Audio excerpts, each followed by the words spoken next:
यमुना नदी कितनी प्रदूषित हो चुकी है इसका अंदाजा हम आपको जो तस्वीरें दिखाएं उसमें आप लगा सकते हैं कि किस तरह से यमुना नदी की सतह पर सफेद झाग की एक लेयर बन चुकी है। ये देखिए, दो तस्वीरें हम आपको यहां पर दिखा रहे हैं। दरअसल यमुना में प्रदूषित पानी छोड़ने का सिलसिला लगातार जारी है और इसकी वजह से इस तरह के हालात बन गए हैं।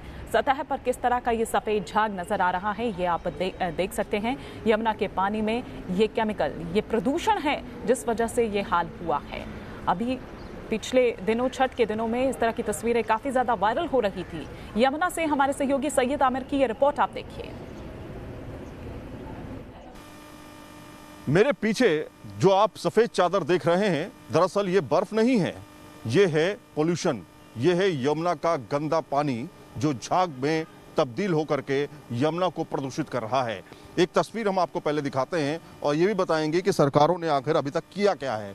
ये तस्वीर है कालिंदी कुंज के पास के बैराज की, और बैराज के पास में ये जो पानी छन करके सामने आ रहा है, ये दरअसल पोल खोल रहा है। 29 नालों से जो पानी गंदगी अंदर जाती है यमुना के अंदर, उसकी पोल खोलता है कि कितना केमिकल घुल चुका है इस नदी के अंदर। नदी अब नाला बनती जा रही है। 23 नालों की गंदगी, 23 नालों का जो केमिकल है, वो डिटर्जेंट केमिकल जो है, जो आप घर में इस्तेमाल करते हैं कपड़ा धोने के लिए, तमाम चीज़ें करने के लिए, वो दरअसल नदियों में डाला जा रहा है और ये सफ़ेद चादर बन चुका है। ऐसा लगता है कि किसी सुहानी वादियों में आप खड़े हैं, लेकिन ये सुहानी वादियाँ नहीं बल्कि जहरीली गैस, जहरीले डिटर्जेंट यहाँ पे घोले जा रहे हैं। इस पूरे इलाके को पहले हम आपको दिखाते हैं। क्या अभी तक सरकारों ने इस पर काम किया या नहीं किया, वो सच्चाई आपको यहाँ पर देखने को मिलती है। इसके अंदर जो जीव हैं उनको ऑक्सीजन लेने के लिए करीब 4 मिलीलीटर जो है प्रति लीटर के हिसाब से वो ऑक्सीजन चाहिए होती है, डिजॉल्व ऑक्सीजन, जो खत्म हो चुकी है। पानी काला है और काले पानी में मछलियां कैसे जिंदा रहेंगी, यहाँ के जीव जंतु कैसे जिंदा रहेंगे।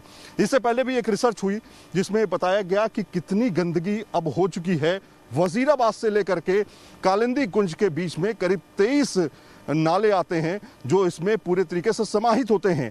आज तक सरकारों ने ये काम नहीं कर पाए, या आज तक ये तय नहीं कर पाए कि उन नालों को कहीं हम डाइवर्ट कर सकते हैं, उन नालों को कहीं एक जॉइंट बना सकते हैं जहां पर वो पानी इकट्ठा होता रहे और उसका दूसरी तरीके से इस्तेमाल किया जा सके। आज तक ये कोई फार्मूला नहीं बना। वो सारा का सारा नाला, जो जितने नाले हैं दिल्ली में और नोएडा में, वो सब यहाँ पे आके मिलते हैं और यहाँ पे आके मिलके यहाँ पे वो सच्चाई आपके सामने बयां हो जाती है।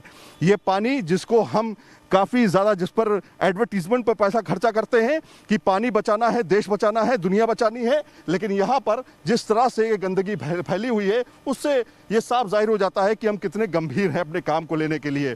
आस्था अपना एक अलग विषय है। आस्था को लेकर के काफ़ी लोग जागरूक भी हुए हैं। पॉलीथीन का इस्तेमाल बंद हुआ है, लेकिन डिटर्जेंट और हानिकारक केमिकल जो इसके अंदर घोले जा रहे हैं, क्या हम उन जीव जंतुओं की, जीव जो कि पानी के अंदर रहते हैं, उनको खत्म नहीं कर रहे हैं? ये सवाल इसलिए भी खड़ा होता है क्योंकि पिछले साल से भी लगातार हमने यहाँ पे आके रिपोर्टिंग की है। आज की तारीख में मुझे ये मास्क लगाना पड़ रहा है क्योंकि यहाँ पे सांस आप नहीं ले सकते।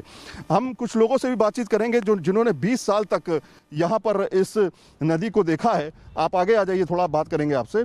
इन्होंने इस नदी को देखा है और यहाँ पर काम भी किया है। आप मुझे ये बताइए सर, सच्चाई बताइएगा कि कितने साल से आप यहाँ पर आ रहे हैं? 20 साल हो गए मेरे को यहाँ पे आते हुए। और यहाँ पे जो है क्या नाम है, पहले 1500 लोग होते थे, अब जो है कई हजार की संख्या में लोग यहाँ आना शुरू हो गए हैं। और मैं छठ पूजा नहीं मनाता हूँ, मगर एक श्रद्धा के तरह जो है मैं यहाँ आता हूँ। अभी ये देखिए क्या नाम है, 2 तारीख को मैं आया था, मेरे को सांप ने काट लिया यहाँ पे। नहीं, मैं ये पूछना चाह रहा हूँ, ये जो हम पीछे झाग देख रहे हैं, केमिकल वाला झाग, क्या 20 साल पहले ये सब था? बिल्कुल था। तब से अब तक कुछ नहीं हुआ? मतलब सरकार क्या करती है, क्या नाम, वो खाली अपनी कमाई कर रही है। अच्छा, मतलब आप ये कह रहे हैं कि 20 साल से आप यहाँ आ रहे हैं और इसी तरह का झाग यहाँ पे देखने? बिल्कुल, एकदम।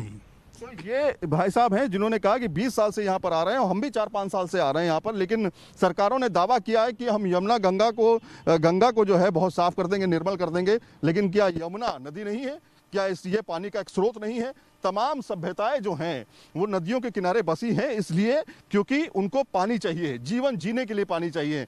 हमारी सभ्यता, हम यहाँ पर रहते हैं, हमें पानी तो चाहिए, लेकिन क्या ये गंदा पानी चाहिए? सवाल यही खड़ा है कि प्रदूषण को लेकर के हम बहुत जागरूक हैं, लेकिन क्या जल प्रदूषण को लेकर जागरूक नहीं है? क्या वो हमारी जिंदगी का हिस्सा नहीं है?